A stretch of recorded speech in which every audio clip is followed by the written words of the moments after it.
たすぎこのまま死んじゃうエシアスかわいそうはいはいそろそろゲームオーバーえセーフまさかこれが主役の宿命奇跡だ Let's check it 不思議の不死身といえばエシアス Caves of Qud から生き残るエシアス元から負けるなら負けるのに何これ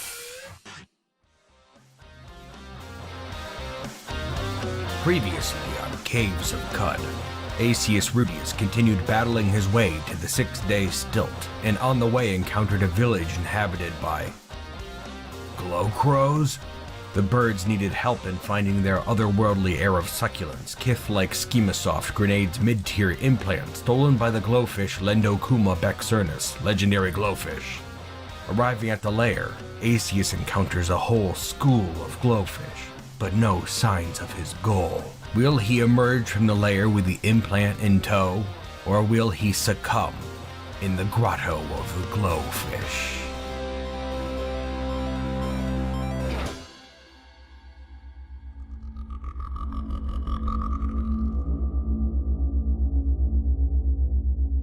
Okay, here we are, the lair of Lendocuma Bexernus. I know there's fish in here. They're not aggressive, seemingly. In fact, there's one right up here. And it looks like we could just talk to them. I guess I shouldn't be surprised. It's staring at me unblinking. Let's trade. Has nothing to trade. Okay. Live and drink, aqua friend. Alright, yeah, this place seems fairly tame. One of the things I did hear is that these, glowfish, they tend to look like each other, so, like, it's gonna be kind of impossible to pick out Lendocuma Bexernus unless we look really closely, but I did not see them in there.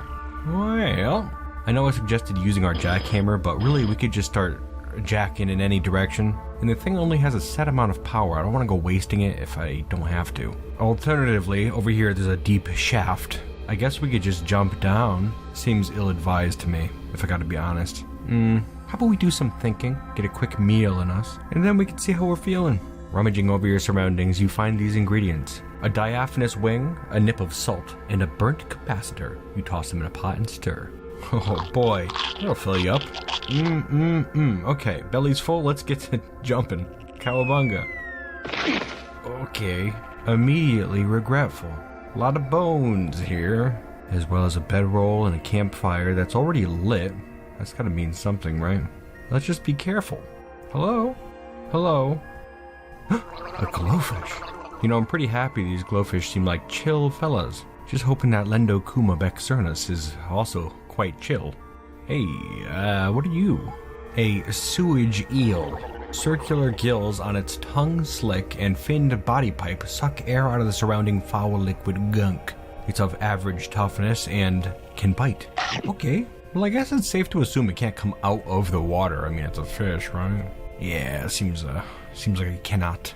Maybe it won't hurt it. I don't know if it's like a friend of these glowfish. We'll just leave it and continue on into the lair. What the hell? What is that? Oh, that's familiar. A freeze miner, Mark 1, hostile, tough. Stilt pistons fire an alternating quattro and tote the miner and her mines in esoteric patterns across the ground. We've seen one of these before. When her topographic instincts are sated, a hatch opens and she lays her explosive egg. Hostile, tough. It's walking around. Okay, I'm remembering now, last time we saw one of these things, it was in that brief foray into the underground where there was an explosion of some kind. It didn't chase us or anything though. That said, I mean, it's marked as hostile. I don't really want to screw around with it too much. We'll continue on. Got another eel over here and some stairs down here. Ow. That eel's trying to bite me. Get the hell out of here, you. Doesn't look like there's that much around here, just that one minor thing. Just have to watch out for those eels. And, whoa. Okay, now I know what that is just from a glance. We have a mine here on the ground. A freeze mine Mark 1. Anarchy is wound into stasis by time's virtual antipode and packaged into a metal disc. Only the instruction of movement will direct it to unaccrete. I'm like, you know, I got ideas in my head like maybe I could pick the thing up, maybe I could deactivate it. That would all be stupid. I'm just going to leave it. We don't want to be stupid, do we? Just gonna keep looking around, and I suppose we're gonna keep our eyes open just in case. Ah, you are frozen solid. Does this kill the man? Doesn't look it. We waited some time. I am flashing now, though. I don't know why. Okay. Just gonna kind of shake the frost off, I suppose. Continuing forward, but being a little bit more wary now. Dear God, okay. So they just got these freeze mines all over the place, huh? And I guess they don't necessarily explode when you step on them. This one was in a doorway that I previously went through. I'm glad they don't immediately kill us. Oh, you know what? Stupid bastard I am. Those things are probably being left behind by that miner robot vehicle thing. Yeah, I saw you. You followed me. I just saw it. It was right there. Where the hell did it go? Get out of here, you creep. Yeah, would you look at that? It was following me and just dropped this mine behind me. Well, once again, I'm very glad it doesn't just explode us to death or something. Alright, you eel. I don't want to upset these fish too badly before I find their boss anyways. Alright, these mines are getting a bit tedious. Okay, there we go. Oh my god. Oh, wait a second. Miner. Because I leave mines all over the place. Pretty stupid to only just realize that. Okay, so that's gonna be a running theme for this place, I believe. Mines. At least they don't kill us, right? Got some rubble down this way. Might have to break through it. Yeah, screw it, using the jackhammer. Let's go for it. I don't think there's much down there, but I do kind of want to use this thing at least once. Okay, just like that. Really pretty easy. Just seems like we have to unequip everything in order to equip this. It's fine though. And moving forward, there's nothing. There's nothing up here. Okay. Well, it was a waste of time, I suppose. Oh, damn eel. Got a little sick of that. Let the rage consume me. And luckily, it doesn't seem these glowfish mind very much. Mind as I pass by another mine. We have fun around here. Alright, I'm killing all these eels that I see now. Oh. Ooh. Alright, this glowfish just like popped out of the pond and attacked me. I guess they don't love me killing the other fish that are found in their lair. Crap. That's gonna make things more difficult, isn't it? Well, more experience, right? Kind of the entire reason we're here.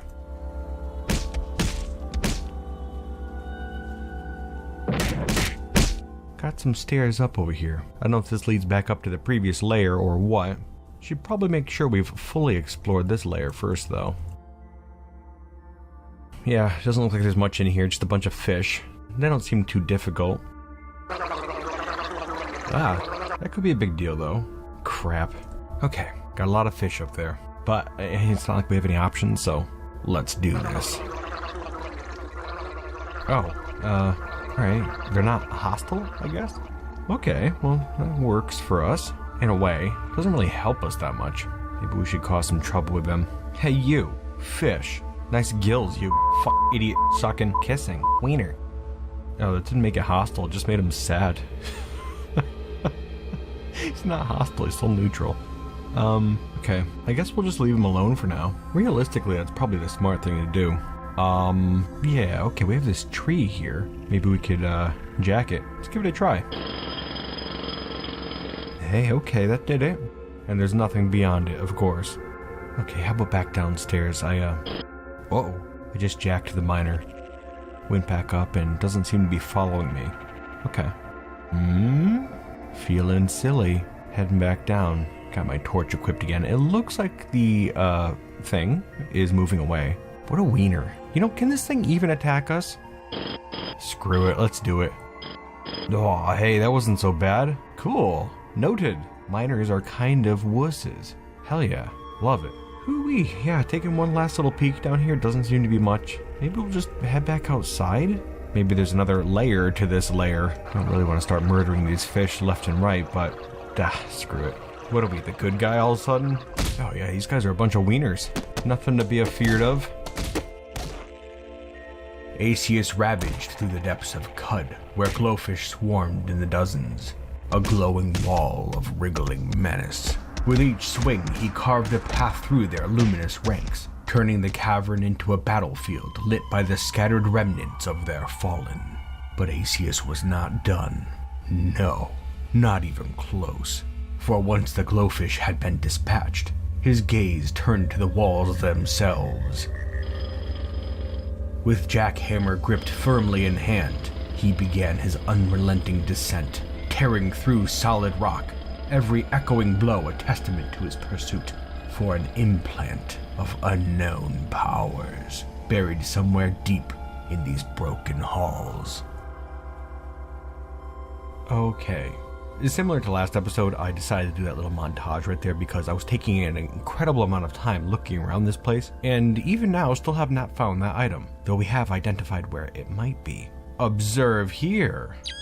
Look at that. If we hold down Alt, you can see important items, including a staircase down that we did not see before. I get a feeling that's probably where we should go. Anywho, yes, Aecius, let's lock in. I've also discovered that you could just attack these guys, even though they're not hostile. We have a lot of fish blood on our hands. Treasure. Ooh, it appears that there's some ring mail inside. Is that better? Well, I'll grab these copper nuggets, and we'll get the ring mail. Compare it real quick. So ring mail has 3 diamond and -2 circle, while our chain mail has 3 diamond and -1 circle. I'll hold on to it, but we won't change into it yet. See a glowfish over there. Let's head over. Yeah, these guys appear to be hostile now. Can't say I blame them. Out of the way, you scaly fiends. Your terrestrial conqueror has arrived. Clearing them out, no problem. Got a bit of a dead end over this way. We could jack our way through, but we'll head over to the east first and see if there's anything. I did just see something up ahead. A seed, from the looks of it. Probably from one of those plants we saw earlier.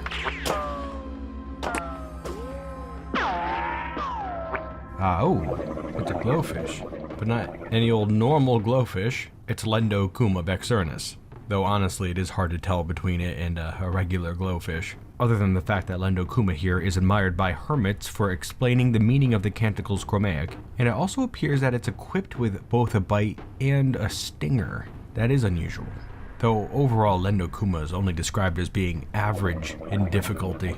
Not too worried about that though. What I am worried about is this fish back here, a ghost perch.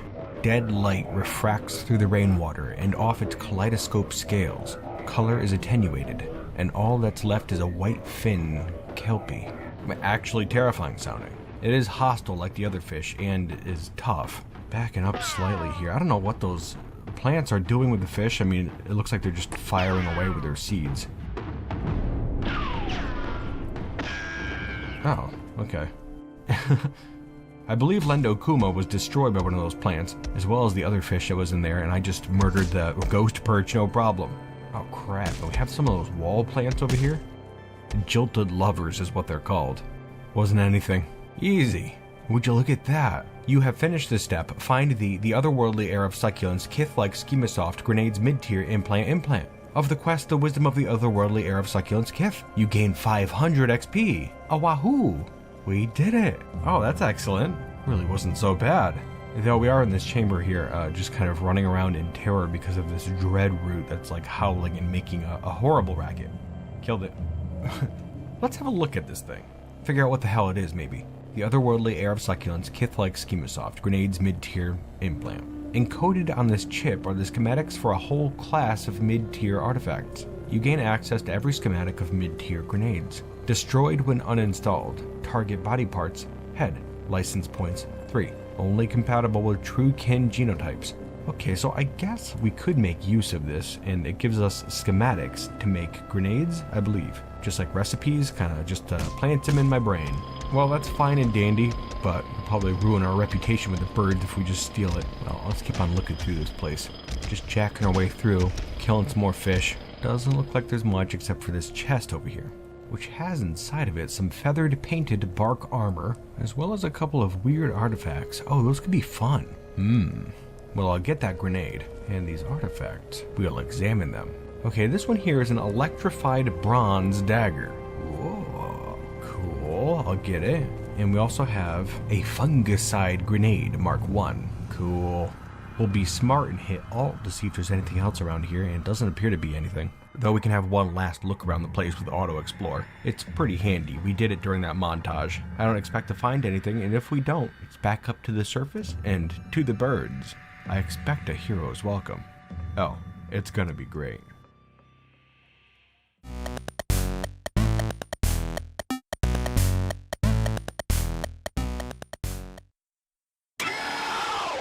Get ready to plunge into the dark side of Dwarf Fortress like never before. It's the Long Night. Build, craft, and control a new age of warriors and machines as you fight to outlive the horrors lurking in the dark. You thought you knew Dwarf Fortress. Think again. Shout out to Squammus for this totally radical mod and for bringing sci-fi survival to the Fortress frontier. So what are you waiting for? Take on the night and become legendary. Are you brave enough to face the Long Night?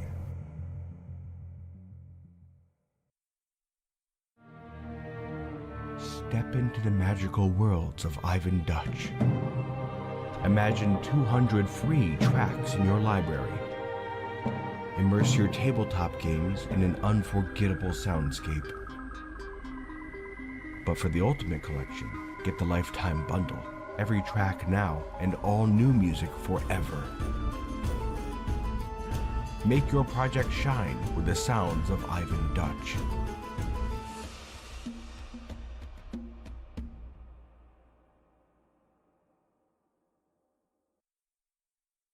Introducing Tabletop Solo Pet Nursery, the game where you care for your very own strange, mysterious creature. Roll the dice, flip a page, and wham! Your new pet could be anything. A cuddly fuzzball, a scaly critter, or even something from outer space. Mine spits fire. Mine eats poop. Every day, it's up to you to feed, train, and love your pet as it grows, learns tricks, and maybe even wins pet pageants. Keep a journal and watch your bond grow stronger. No day is the same with Tabletop Solo Pet Nursery. Tabletop Solo Pet Nursery by Tanner Simpson. Bring home the fun.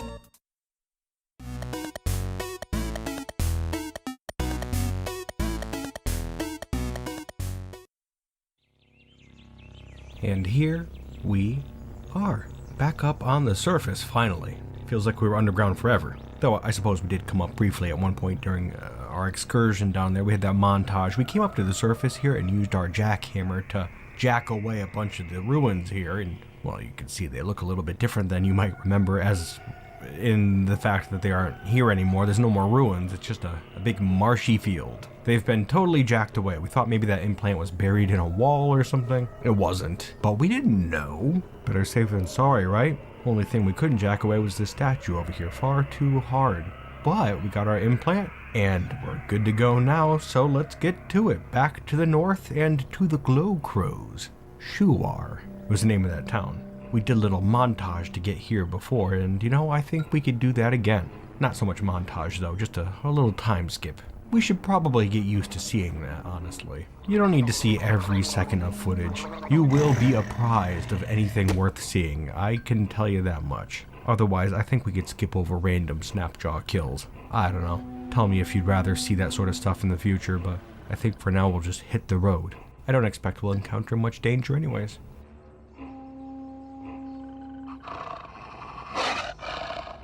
Uh-oh. That's a familiar face. It's this irritable tortoise, a legendary one. We had seen it before, as well as a large group of other irritable tortoise. Though at this juncture it seems to be by itself. There are some other irritable tortoises up this way here, but they're pretty slow. This one's name is Marl, the Querulous, and it appears to like shooting laser beams. Not laser, laze, whatever the hell that means. They don't appear to do that much damage though. Yeah, screw it. Let's get to bullying this bastard.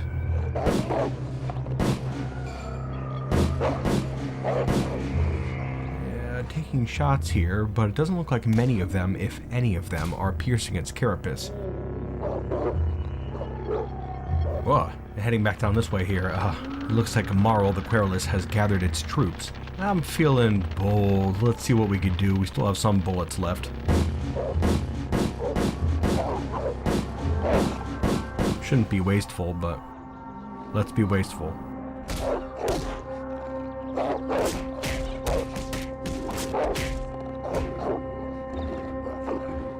It doesn't look like it's that difficult to escape from these tortai. Just have to keep circling around and drawing them in a big circle here. Also, hey, it looks like this horse is giving us some aid too. Diverting their attention, I like that. I've taken a few pot shots at Marl, and they really don't seem to be doing very much. I'm not even sure if we can kill it, honestly.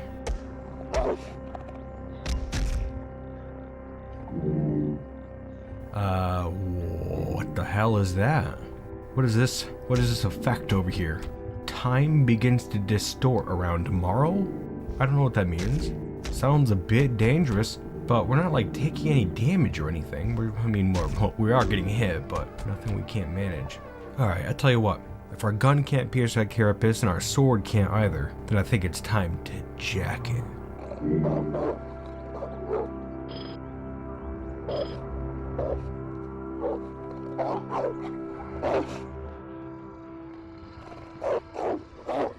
After a little bit of healing here. Let's do this.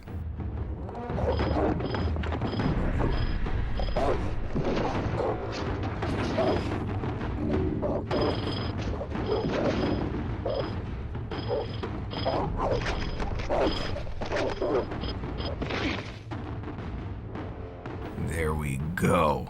Jacked Marl to pieces with the help of this dragonfly and Equimax. Thanks very much, you two, making sure they're not hostile. They are still neutral with me. Great. Looking at what Marl dropped, and it's nothing too impressive. There's just a crappy bow and some other crap. Well, that's fine. Got some experience out of the deal. That's the important part. Now then, let us continue on our way to Shuar and the Glow Crows to receive our reward. And our heroes welcome. Good day, Equimax, Dragonfly. Okay, and we are back. Now all we have to do is locate that one damn bird again. That was a bit troublesome last time, wasn't it? Though this time it looks like we're lucky. Here's Caw-Caw, Caw-Caw, the songstress, cheerful glowcrow. May the earth yield for us this season. I've found the otherworldly air of succulents, Kith-like scheme of soft grenades mid-tier implant. Thank you for your service, Nomad. Our village owes you a debt. For now, please choose a reward from our stockpile as payment for your service. Oh, okay.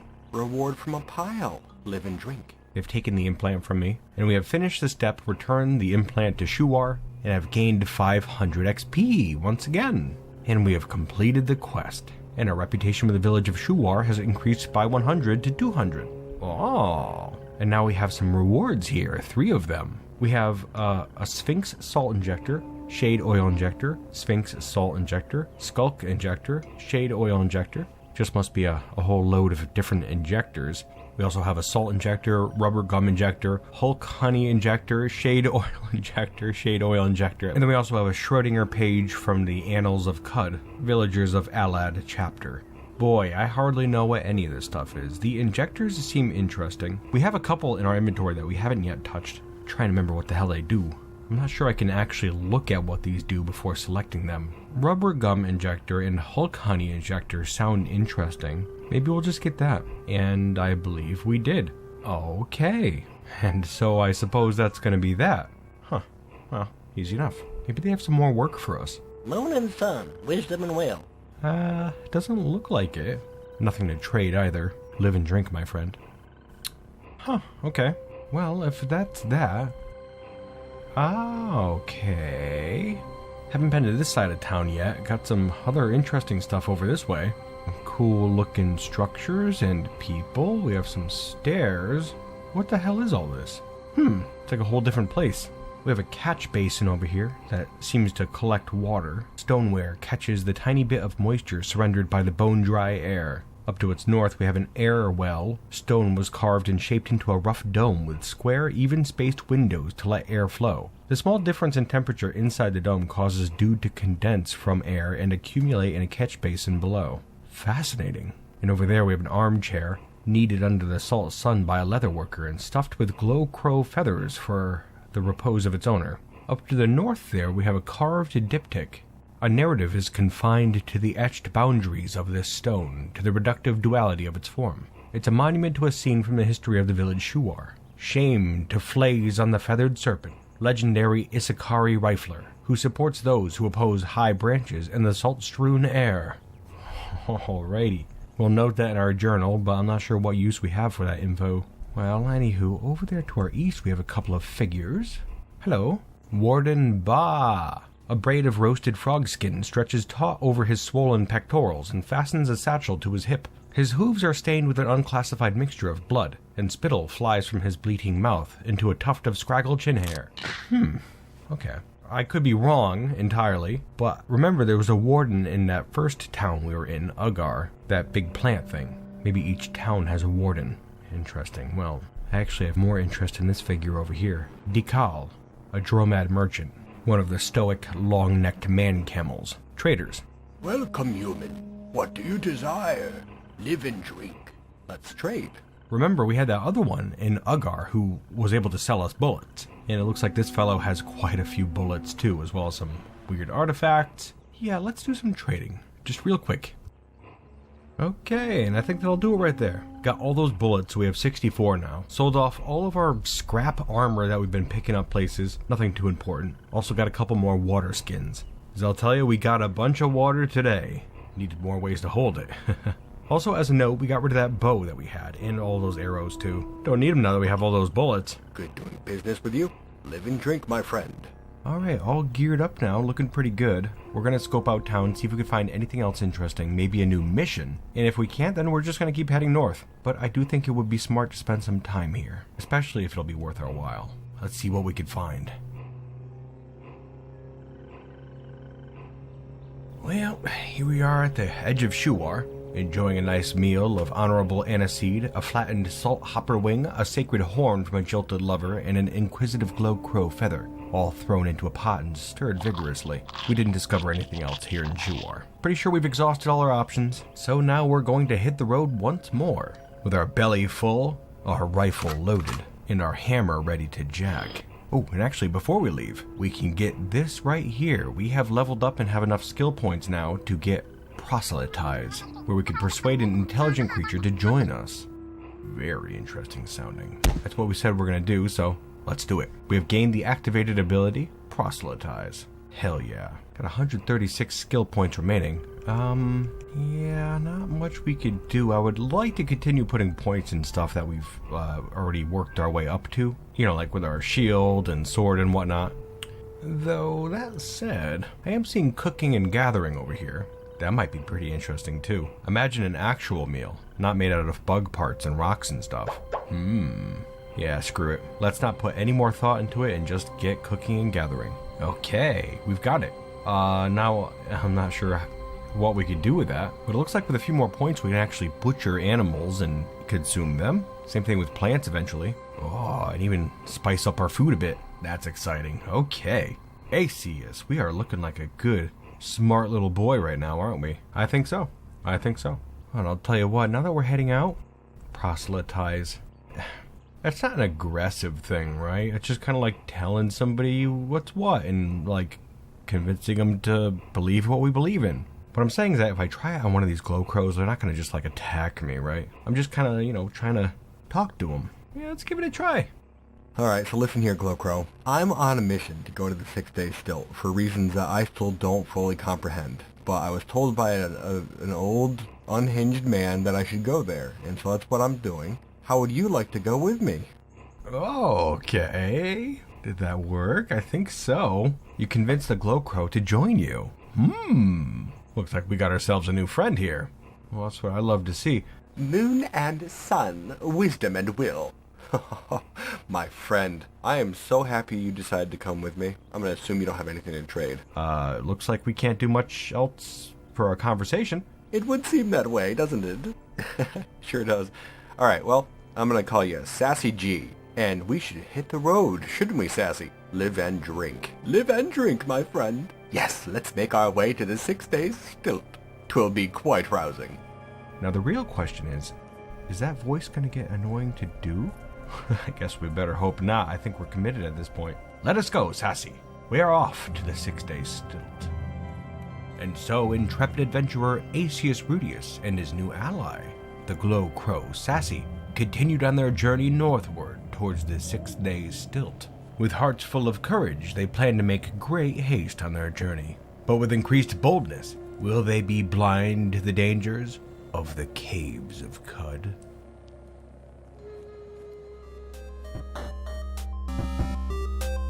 Okay, and now to the end of the episode where we're going to talk about some behind the scenes things. Now, then, bunch of stuff to unpack here. First, I gotta say, I'm sorry about my upload schedule. It is utter trash these days. I don't know what the hell it is. No great excuse for it. Poor time management, I suppose, taking on too much. It's always a terrible balance between trying new things, which are often more difficult than I realize, that mixed with trying to do very well, like, you know, the animations and illustrations and stuff. And then the other side of the scale is like, just to do what you know, do the bare minimum, flesh it out, get it done. There's a balance in there, but it's not like a simple scale. It's like a scale with 4 sides and they all gotta be balanced up. I never know what to expect. I'm not trying to make an excuse, I don't know. It's very stressful. I just want you to know I try my best and I'm not going anywhere. It just might be slow sometimes. Anywho, yes, I hope you enjoyed the intro for this episode. Anime styled intro. That thing was a beast. One of my most intricate animations I've ever done, I think. Just had the idea at some point to do an anime styled intro and started going towards it. I think it turned out rather well. The music was composed by Karol Matsajek. I don't know if that's how it's pronounced. And the Japanese vocals were done by Yuko Sings. I'm gonna have links to their stuff down in the description below. And actually, a bunch of the backgrounds during that intro, the pastel backgrounds, were done by my friend Love Lily. Hello everyone, I'm Lily. Can you believe it? Someone sent me a message saying that I very like your paintings. And would you like working with me? Let's get started. And she's on TikTok. I actually had no clue that she did pastel artwork like she does, and I happened to see a couple of her pieces while I was animating the intro and was like, you know what? I might be able to use that. So we worked together to do that. I'm gonna have a link to her stuff down below as well. Thank you very much, my friend. Also, another weird little thing in this episode is that commercial break in the middle. I don't know, I guess I'm just getting weird with what I'm doing with these things nowadays. I think it was sparked by doing the intro here and just working with other people and being able to get to, shout out other creators who don't really have a strong platform sometimes. There's so many creative people out there. I just love to be able to shout out stuff that I appreciate. So I figured I would do that commercial break in this episode here just to that end. It's not sponsored or anything. I don't have any sponsors. I just want to do a shout out for stuff that I enjoy. And I figured that if I did a couple of commercials that were relatively short and entertaining enough, then it could warrant, giving a little shout out. Plus, as a 90s kid, I hate that term, but that's what I am. I grew up in the age of entertaining commercials. And so that's always, been a bit appealing to me. And I figured, maybe I could do something in that vein for this episode and, maybe do it more in the future too. Again, not sponsored, just things that I appreciate and stuff that I want to, give a little bit of attention to. Just for funsies. It's also a little way for me to be a little more creative sometimes. I don't know if I'll keep it up, if there'll be a severe backlash to me doing it. I don't know. Hard to say. What I do know is that Squamous, the Dwarf Fortress mod maker, is one hell of a champ. I want to shout that guy out every chance I get. Go check out some mods for Dwarf Fortress. Also, Ivan Dutch, masterful composer. On his website, you get all those royalty-free tracks. You can use them for whatever the hell you want. You just gotta credit the guy. I mean, that's useful as hell, right? Get over there, go check it out. Also, Tanner Simpson with that game Teespring. I've been playing it for a while now. It's a solo RPG where you own a strange little creature. I've mentioned it before at the end of the episode in some of my other episodes, and would like to do a video on it at some point, but figuring out the format has been a bit of a tricky chestnut. We'll see what happens. But yes, I have been rambling a bit here, and I think it's time to wrap it up now that I haven't talked about anything regarding the actual content of the episode, huh? What I will say is that I am dangerously confident in Aecius right now. I feel very strong, just smashing my way through stuff. Is this game hard? Is it actually hard? I don't know, guys. I think you're all just a bunch of fibbers. I don't actually doubt that it's hard. I think I've either just gotten lucky or have yet to see how difficult it can be. Just stumbling our way forward through the Caves of Qud. I like it. Thank you for watching today, my friends. I really appreciate it. Again, sorry for my long intervals. I try my best. I hope you're doing well out there. And until next time, my bearded bastards.